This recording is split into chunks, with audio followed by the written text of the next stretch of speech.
janitor wasn't supposed to be in that hallway. He was just trying to fix a leaky pipe near the east wing when he heard soft sobs echo through the silence. When he turned the corner and saw the little girl sitting all alone, hugging her knees, his heart cracked open. What he did next would change both their lives forever. Before we dive in, drop a comment with where you're watching from, and don't forget to hit subscribe for more videos like this. Let's begin. The mop bucket squeaked as Ethan Monroe rolled it down the long marble corridor, the late afternoon sun casting golden beams across the polished floor. He adjusted his faded navy cap and whistled low under his breath, a habit he picked up while working night shifts cleaning office towers. But today, he wasn't humming to fill the silence. He was listening. There it was again, a muffled sob, soft and small, like someone trying to stay hidden. He paused by a fire exit door, then turned the corner, and froze. A little girl, maybe 7 or 8, sat with her knees pulled to her chest beside a janitor's closet. Her backpack had been tossed to the side, her hair was tousled, her cheeks streaked with dried tears. Ethan looked around. No adults, no security, no receptionist, just this girl, crying in the middle of one of Manhattan's most expensive business towers. He knelt beside her. "Hey, kiddo, you okay?"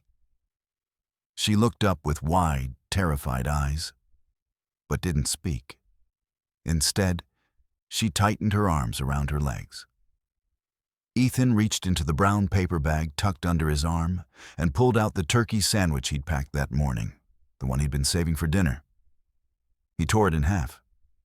"Here," he said gently, holding it out. "I don't know what happened, but trust me, turkey fixes more than hunger." She hesitated, then, slowly, took the half sandwich. As she chewed in silence, Ethan sat beside her on the cold tile floor, unbothered by his aching knees.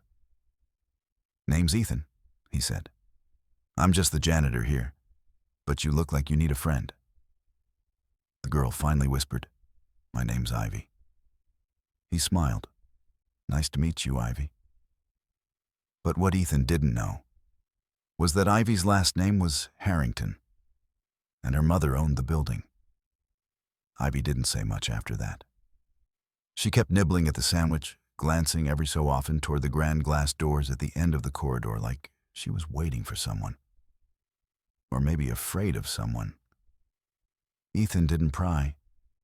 He'd learned long ago that silence had its own kind of language. But when he saw the red marks on her arm, small fingerprints left behind by someone who'd grabbed her too tight, his jaw clenched. Still, he kept his voice calm. "You want to sit here a bit longer?" he asked. Ivy nodded slowly. So he stayed. 30 minutes later, the elevator at the end of the hallway opened. No ding, no announcement. Just that cold mechanical slide. Out stepped a biwia, sharply dressed woman in her 30s, all tailored gray and red bottom heels. Her presence filled the hall like thunder. She was on the phone. "I don't care what the board says. Tell legal to hold the line. I'll be there in 15, she barked. Then she turned and stopped. Her eyes locked onto the janitor sitting on the ground beside her daughter, sharing what looked like a peanut butter cracker now. The phone slipped from her ear. "Ivy?" The girl jumped to her feet. "Mom." She ran to the woman, clutching her waist. Ethan stood, brushing dust off his knees. "She was crying down here. I figured I'd keep her company." Charlotte Harrington narrowed her eyes. She was the CEO of Harrington Holdings. Her family name was plastered across the side of the skyscraper in gold lettering. She had grown used to power, silence, and being feared. But this janitor, he met her eyes like they were equals. "She wandered off during my meeting," Charlotte muttered, checking her daughter over. "I told her to wait with security, but..." "She was hiding," Ethan said, cutting her off. voice still soft. Someone scared her. Charlotte's mouth parted slightly. What do you mean? He looked down at Ivy, whose fingers clutched her mom's jacket tightly. Maybe ask her, Ethan said. That was the moment Charlotte noticed the sandwich in her daughter's hand, the crumbs on her shirt, the little smile trying to bloom beneath the pain. For a moment, the CEO forgot the shareholder call. She forgot the deadline. She even forgot the $80 million acquisition sitting in her inbox. She knelt in front of her daughter. Ivy, who hurt you? Ivy didn't answer, but she took Ethan's hand and squeezed it. And Charlotte saw it, the way this janitor, this stranger, had stepped in when no one else had. Not security, not staff, not even herself. Mr. Monroe, he said. Ethan Monroe. I want to talk to you later, Mr. Monroe, Charlotte said, standing again. Thank you for being kind. Ethan just nodded. Every kid deserves that. As they turned to walk away, Charlotte glanced back once more, and for the first time in a long time, she felt something unexpected burn behind her eyes. Shame, and maybe gratitude. The next morning, Ethan arrived early. He didn't sleep much the night before. Something about Ivy's quiet sadness had gotten under his skin. He wasn't a man who got involved, especially not in the affairs of CEOs and corporate boardrooms. But something about that little girl made it impossible to stay indifferent. As he walked past the security desk, he noticed something strange. People were watching him. Not just the usual glances that janitors got when they pushed their mop buckets past glass conference rooms. These stares were longer, sharper, almost respectful. Morning, Ethan, the front desk clerk said with a nod, using his name for the first time in 2 years. Ethan blinked. Morning. By the time he reached the executive floor, things got even weirder. A tall man in a navy suit stood beside the elevators. Mr. Monroe, Ms. Harrington asked for you. Ethan hesitated. I clean pipes and buff floors. Not sure why the top floor needs me. The man just smiled. She insisted. So up he went. The top floor of Harrington Tower was like another world. Everything smelled like citrus and money. Polished marble, frosted glass doors, a view of the New York skyline so perfect it looked fake. Charlotte Harrington stood by the window, arms folded, her dark blouse pressed and perfect.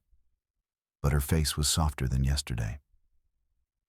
Ivy's doing better, she said, turning as he stepped inside. I'm glad, Ethan replied cautiously. She told me what happened. One of my junior partners yelled at her in the hallway, accused her of being some random kid snooping around. She got scared, ran off. Ethan clenched his jaw. Figures. Charlotte walked closer. I didn't know she was even in the building until an hour later. That's on me. Ethan nodded once. We all miss things. The trick is fixing them. That made Charlotte pause. She motioned to the leather chair across from her. Please, sit.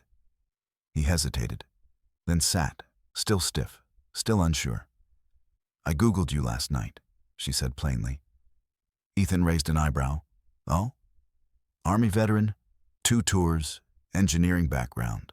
Laid off from your factory job after it was outsourced, been here 3 years. You left out janitor with a back that cracks like bubble wrap, he said, smirking. Charlotte laughed, actually laughed. Then her face turned serious. Why didn't you ever apply for anything else here? Ethan shrugged. Didn't think anyone would look past the uniform. Charlotte leaned forward. Well, I did. A silence fell between them. And then she said something that shifted everything. I'd like to offer you something more. Something better. Ethan stared. Why? She didn't flinch. Because when my daughter was scared, you didn't see a paycheck. You saw a person. Just then, the door burst open, again without a knock. Ivy came rushing in, clutching a crumpled drawing in her hand. She ran to Ethan and handed it to him. It was a messy sketch of a tall janitor holding a little girl's hand beside a giant golden skyscraper. Charlotte smiled. She calls it the hero of the building. Ethan blinked fast. I'm no hero. You are to her. And that's when it started to hit him. His life was changing, and not in the way he expected. By the end of the week, whispers spread through the building like wildfire. The janitor, that janitor, was now working directly under the CEO. People stared as Ethan passed. Some smirked, some looked confused, but most were curious. Because Charlotte Harrington didn't just hand out promotions. She didn't even talk to the staff outside her floor. But now, Ethan had his own access badge. He didn't carry a mop anymore. He carried a tablet and wore a fitted button down. His new role? Facilities operations lead. It meant overseeing everything from mechanical systems to emergency protocols. And, to Ethan's surprise, even advising on security and infrastructure upgrades. He was stunned. Why me? He had asked Charlotte when she offered. She'd replied without hesitation. Because, while the rest of us were panicking about a merger, you noticed the human being sitting on the floor.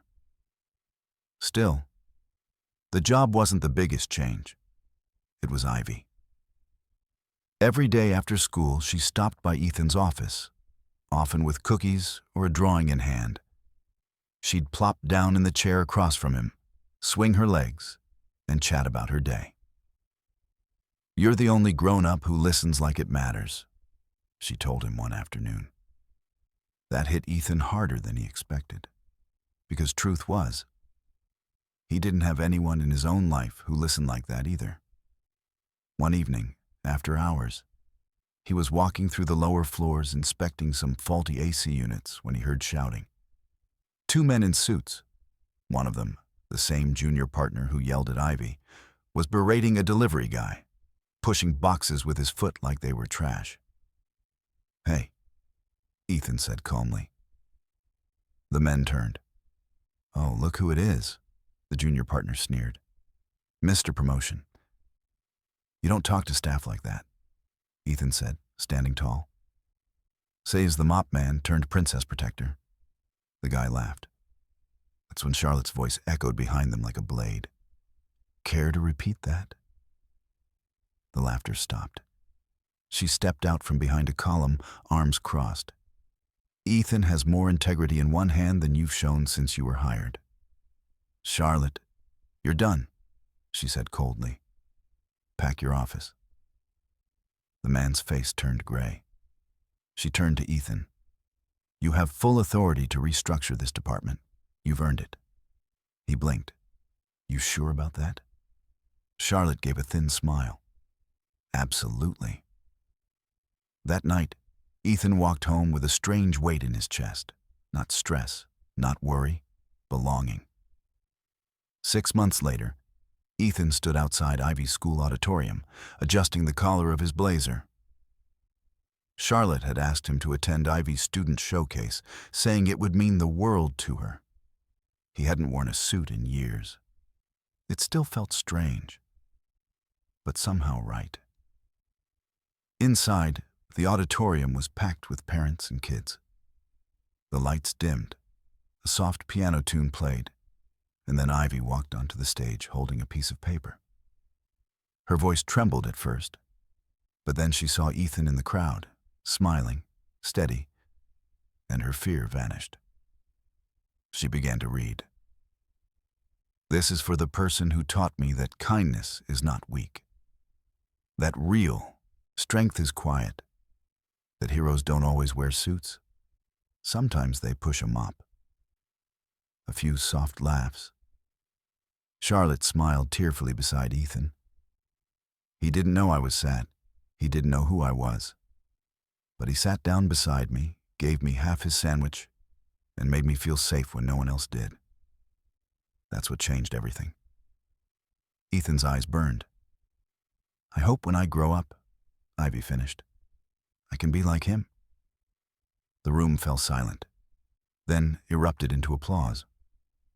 Later that evening, back at Harrington Tower, Charlotte pulled Ethan aside. You know, this building's never had a head of community outreach, she said. Ethan laughed. I'm not exactly PR material. She stepped closer. You are, because you understand what this place has forgotten. People. Compassion. Truth, Ethan's hands were rough. His knuckles bore the calluses of years in factories and boiler rooms. But when he shook Charlotte's hand to accept the position, there was no hesitation. In the months that followed, he transformed the building's soul. The janitors now had medical benefits. Interns were assigned mentors. Childcare was offered for working moms. Employees were no longer just numbers. They were people with stories. And on the wall outside the main lobby, just past the hallway where Ivy had once cried, there now hung a framed photo. A man in a janitor's uniform, sitting cross-legged on the floor, offering half a sandwich to a little girl. Below it, a brass plaque read, "Kindness is the quiet revolution. E. Monroe." Because in the end, Ethan didn't just fix floors. He rebuilt hearts.